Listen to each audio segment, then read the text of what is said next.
Congratulations, you've made it to the end of yet another week. It is Friday, which means it's time for us to go back over the last 5 days or so and have a chat about some of the more interesting stuff what's happened.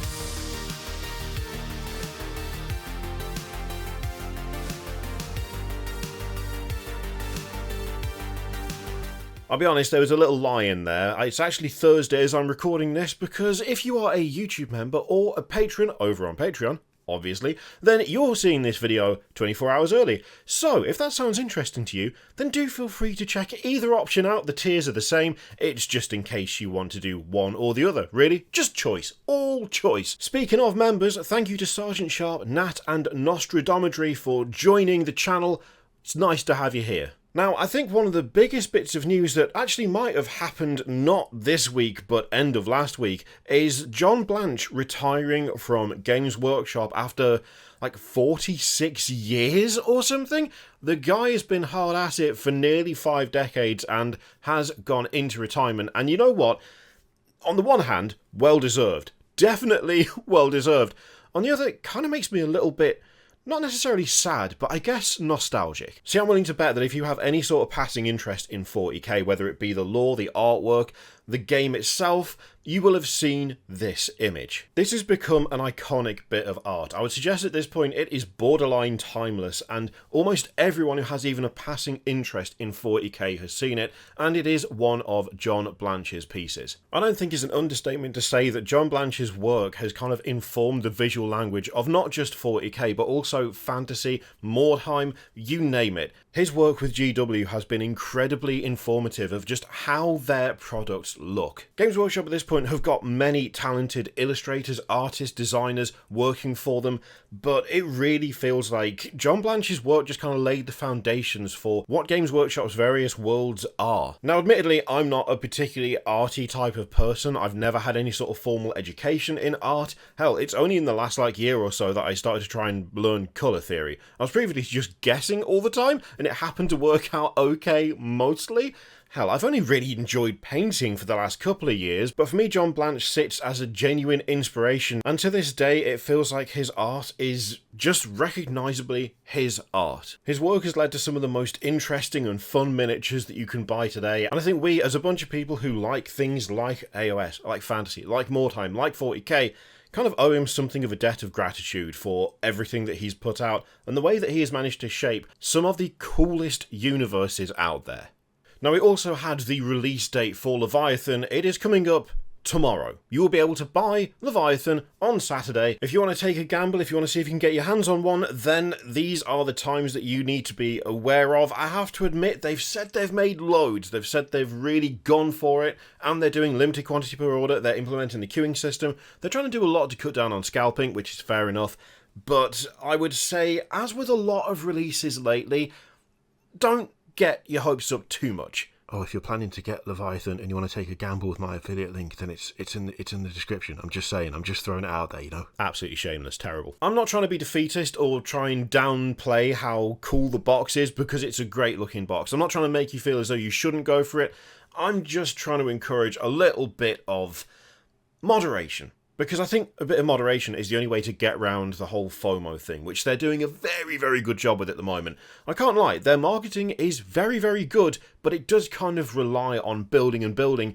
And admittedly, there are times where I have to examine my own place in that, and I've found that I think the best way is to still talk about what's new and what's coming up, still talk about how and when you can get hold of it, but at the same time try and encourage that moderation, and try and make it, I guess, feel like less of a thing that you absolutely need, because it would be really nice to have it. It genuinely would.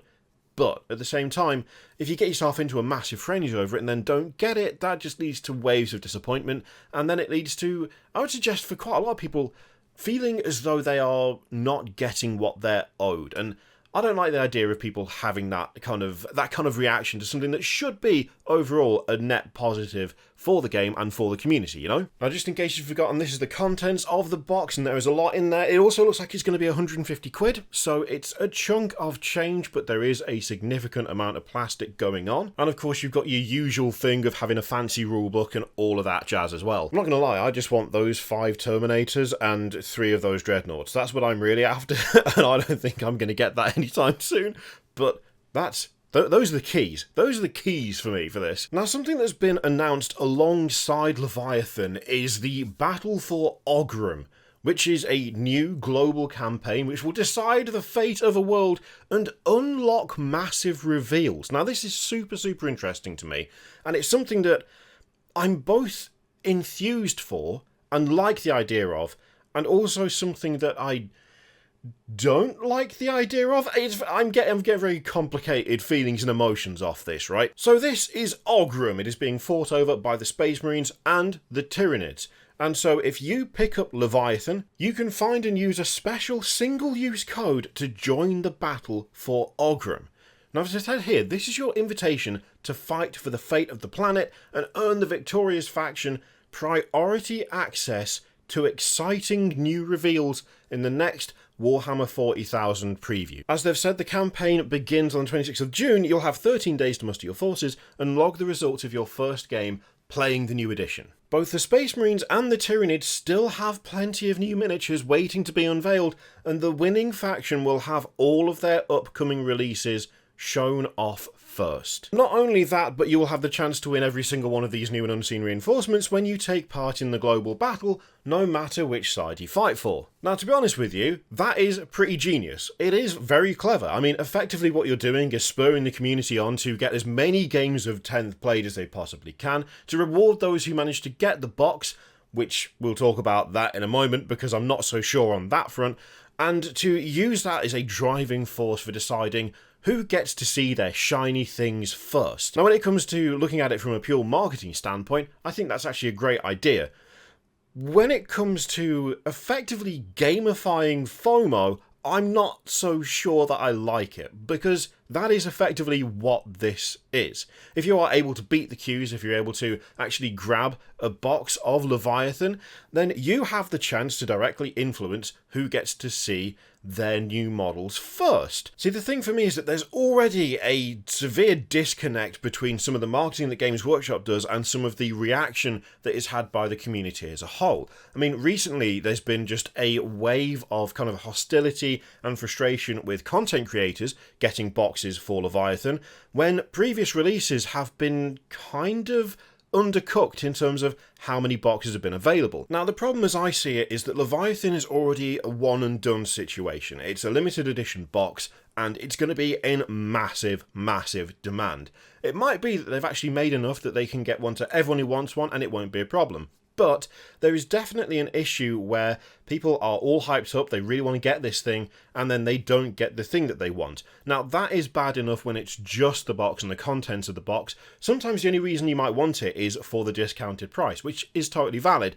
But if you then don't get it, and then find that not only did you not get the thing you wanted, but the thing you wanted directly impacts what you get to see next time they do some reveals, I feel like that's piling frustration on frustration. A lot of Games Workshop's marketing is putting out their new models and making you want them, making you feel like you absolutely need them right now, hyping them up, putting them everywhere. When it came to Leviathan, like 2 weeks before this thing is on sale, I've already seen more boxes painted up and in battle reports than I thought was possible. I've already seen a bajillion Twitter and Instagram accounts who already have the box. So there is an expectation there of supply. Now, if that supply isn't met, that is going to be a big deal for a lot of people. And now there's that additional hurdle of, oh, well, you didn't get the thing you wanted, but you also now don't get to influence which models are shown off first. I don't know. It's a good idea. It's just whether the community is going to be accepting of it. And right now, I don't know that they necessarily are. I mean, in a perfect world, everyone gets what they want. Everyone plays their games. It comes down to just a fair chance of either side getting their new reveals first. And we're all good, because it's been a fun and interesting way of making an in-universe campaign directly coincide with marketing from Games Workshop. That's actually quite fun. It's if the supply is not up to demand in a big way that it starts to become an issue. It feels like it's kind of reliant on Games Workshop having just done enough to ensure that more people are going to be super excited about their new box and their ability to influence this then there are people who are gutted and upset because they didn't get the box that they really wanted. It also adds an additional level of exclusivity to this initial run as well. If they do what they did with Indomitus and then end up doing a second run, then you're not going to have a second worldwide campaign celebrating the launch of the box that then allows you to influence what Games Workshop reveals. Instead, you'll still get the box, but there is another level of exclusivity on top of the one that already came from being able to get the box in the first place that people will subsequently miss out on. Now, of course, if they just never do a second run on the box, that's not an issue, because there'll never be a second run. But at the same time, that then means that they lose out on any sales that they could have made for a second run, and it could be that if they haven't got the right amount of supply for the demand that no doubt is going to be shown, that's just going to put them in the awkward position of having that double level of exclusivity. I think for me, what I'm really hoping is that this is a one and done, or at least this is something that is reserved for the launch of a new edition. It's not something that's done just every time something big happens, but when there is a genuinely game-changing event. I don't want to see this become a common practice, because I don't think gamifying FOMO is actually that good of an idea overall if it's done consistently and constantly.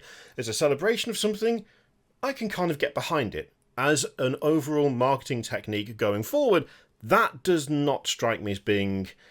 I don't know what the word is. I don't think it's ethical. I just don't like the idea of it being a every single time kind of deal, you know? I mean, can you imagine every time they do one of those big conflict boxes where you've got like 2 new models on one side, 1 new model on the other? It's like the 125 quid boxes where most of it is old stock, but then you've got a new unit on either side. Every single time one of those comes out, if you manage to get hold of that box and then you play games with it, then you get to decide who gets the reveals next. That, I don't think, is necessarily a healthy way to drum up that kind of hype, but I can't tell whether I'm just being pessimistic. I don't know. I think, to be honest, the big thing for me is that it sucks seeing people miss out. It sucks seeing people get excited and like wanting something and then finding that they just can't get it. And I think this adds more of that onto what is already, I would suggest, something of a bit of a problem when it comes to the whole supply and demand issue that Games Workshop has currently. For me, it feels like you want people to be satisfied. You want people to have faith that you can deliver what you're promising, and piling on more stuff that they potentially don't have access to, I just don't know if that would work out in the long term, you know? I would be super interested to know what you think of that, though. I don't know whether I'm just being overly, I don't know, what's the word, empathetic or like pessimistic, or whether it's actually something that's really great and I'm just looking at it in the wrong way. I'd be super interested to know what you think. Now, something that is unequivocally a good and nice thing is that when Leviathan launches, firstly, there's going to be free PDF downloads for the 2 forces featured in that box, and then all the other armies will be out next week. That is fantastic. The fact they're starting out with completely free rules is exactly what I want to see. I want to see that forever. I know it's not going to happen, but I would love if that was just the standard. Hilariously, they have pointed out that the advantage of PDF data cards is that they'll be the most up-to-date. Any errata or other changes to the index will also be updated on the cards. It's almost as though they're recognising that putting rules in print is okay up to a point, but actually is far less efficient than just having a very good online system for said things. Weird, that, innit? Now, of course, the ideal scenario, the thing I would love to see that we absolutely won't see, but it'd be great if we did, is if rules just continued to be free. Still make codexes, knock codexes out all you like, put all the lore in the codexes, put how to paint guides in the codexes, fill it with beautiful glossy images and wonderful things to properly make your faction feel alive and to develop the story of each faction. Go for it. Codexes should stay. But realistically, the rules in the codexes, I don't think are just worth the page, like, real estate anymore. Between FAQs and erratas and changes, I mean, some codexes have come out and they've been basically out of date before they shipped. I mean, do you remember with the Space Wars codex a few years ago, where that came out and they went, oh, we've invented something entirely new for these, so print a page off, stick it in. The codex was not even, like, available at that stage. I think it was in, like, the pre-order stage when they did that. It just doesn't work as a system anymore. It just doesn't work as a system anymore.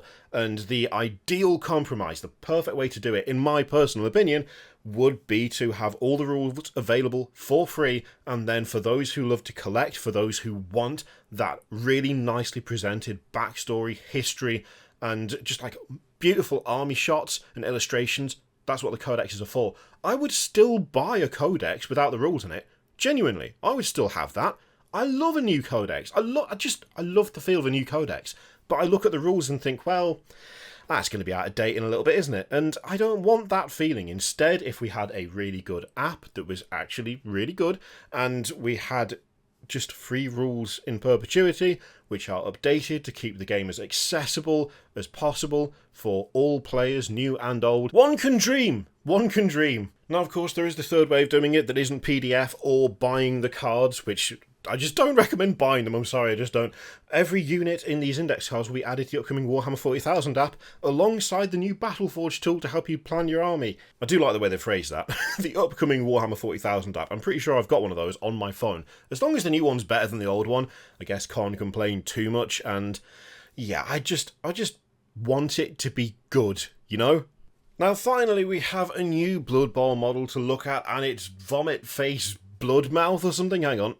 Bile Rot Vomit Flesh. I was close, right? I can't even remember what I said, but it wasn't that. So this is Bile Rot Vomit Flesh, and I love her. I love her. That's fantastic. Absolutely gross. Awful. There is a full-on Nurgling, like, trying to claw its way out of her just pus-filled, sore-covered gut. Horrendous. Absolutely awful. The boot with teeth is absolutely fantastic. Love that. The constant stream of vomit down the face and the front is horrific. 10 out of 10. And the way they've painted those fingers on the other hand, all like dead and like almost frostbitten, that's awful. I'm loving the creepy grin on the Nurgling. That's great as well. Just all round another 10 out of 10 model for Blood Bowl. I mean, between Blood Bowl and Necromunda, there are so many awful, brilliant, wonderful, hilarious, just masterpieces going on, you know? That, I think, about does it for this Friday's show. We've covered some interesting stuff. I'd be really fascinated to read what you think about not just the Leviathan box hype in general, but how they're approaching that kind of campaign they're doing. Be super interested to see how many of you actually just think it's a great idea, whether there's anything I missed from it that changes how I should be looking at it. Just yeah, let me know in the comments. I'm super interested to hear. Gentle reminder that the Patreon tiers and YouTube membership tiers are now fully published and available for you to take a look at. If you like the sound of some early access, some members-only Discord stuff, some exclusive content, behind-the-scenes things, then do go and check them out. And of course, there's an affiliate link for Element Games. Maybe save that for when you try and grab Leviathan on Saturday. Just maybe, maybe you could do. It's, it's not compulsory. You don't have to, but it's an option if you wanted to. I hope you have a lovely weekend. Thank you very much for watching. Don't forget to click all the things. Patreon, video subscribe, all that stuff. Click it if you like, don't click if you don't want to. And I will see you for the next one.